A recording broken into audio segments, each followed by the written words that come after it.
Hello, all my dear Virgo friends. This is Maxine Taylor, America's first licensed astrologer, and I have got a lovely forecast for you for November. Before I jump into that, I just want to remind some of you who have expressed an interest in having me mentor you astrologically. If you are interested in studying astrology with me, whether for your own personal use or because you would like to someday soon, we need good astrologers out there. Someday soon, be a practicing astrologer. Just go to my website, MaxineTaylor.com. All the information you will need is right there. There are a few openings left in my schedule. And so if you're interested, I'd be delighted to talk with you. All right, now let's take a look at this great forecast we've got here. So I want to add something here. If I can find a pen, you know how this goes. When you need one, here we go.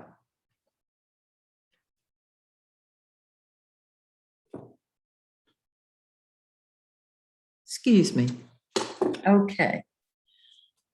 Look at this gorgeous forecast. First of all, Mercury, the blue planet, runs from the second house of money to the third house of ideas to the fourth house of home, family, and real estate. And so what we've got here is what we are thinking about. Wherever Mercury is, that's what you think about and talk about. Well, what you think about and talk about grows. Okay?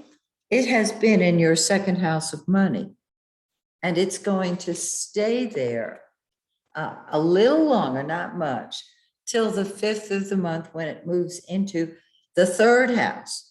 Now, Mercury in the third house is major communication, okay? Just talking, great ideas. And so my question is, are you writing a book? Are you doing a blog? Because your ideas are really coming forward now. Keep in mind that that is aided by the fact that Mercury is no longer retrograde. It is, however, in the shadow of the retrograde until November 2nd. So it's going to feel like it's retrograde. After November 2nd, you can start new projects. Because my suggestion is always, don't start a new project while Mercury's retrograde. And if you can, don't start a project while it's in the shadow before the retrograde or the shadow afterwards, because anything begun during the shadow, during retrograde Mercury, I should say, will fizzle out completely or have to be redone. The shadow is iffy. It feels just like Mercury's retrograde, but it's not. I call it the second chance, particularly if it is the shadow after the retrograde. So Mercury is going to come out of the shadow November 2nd.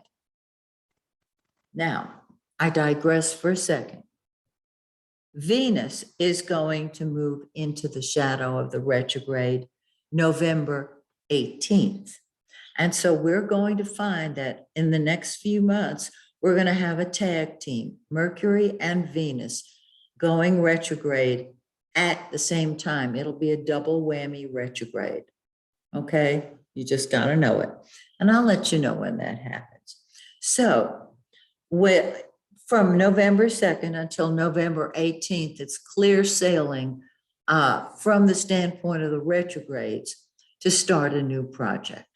Okay, so you're thinking about your money and you're creating more of it. You've got great ideas, put them down on paper, put them on a video, make it for posterity. And on the 24th, Mercury moves into your fourth house And you're thinking about your home and your family and talking with them. And of course, we're approaching Thanksgiving and holiday time. So that makes sense. Now, the sun, the yellow planet, is the giver of life. And it sheds a light, it heals, it puts focus in a very positive way on whatever house it's in. It's in your third house of communication. And so you've got great ideas.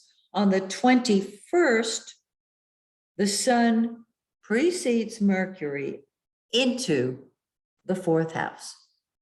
And the center of your life becomes your home and your family and even real estate. I think it's terrific. Now, Mars, the red planet, is in your third house, and it's going to stay there all month. Now, Mars is war. Mars is passion. Mars is gunfire. It's what you'll take a stand with or for. It's what you'll fight for or with. And so when you're talking, you're shooting from the hip. So you have Mars, what comes first to you, and the sun, the center of your life, both in the third house. You're going to want to express your ideas. Put them on paper, write a book, and make $1 million. Okay, the sun, of course, has moved into the fourth house. Mercury's in the fourth house. And Venus, the planet of love, has been in the fourth house. And so you're loving your home, your family, maybe a new home. On the 5th, Venus moves into your 5th house of fun and games and social life and creativity and children, and you are ready for fun. Now we have 2 lunations.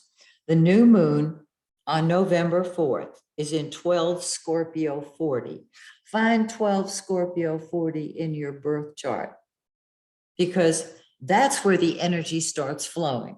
And it's in your third house in your solar chart, and you're ready to talk, and travel. I love it.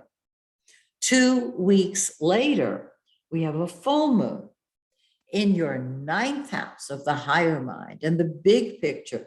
But it's not just a full moon, it's a lunar eclipse.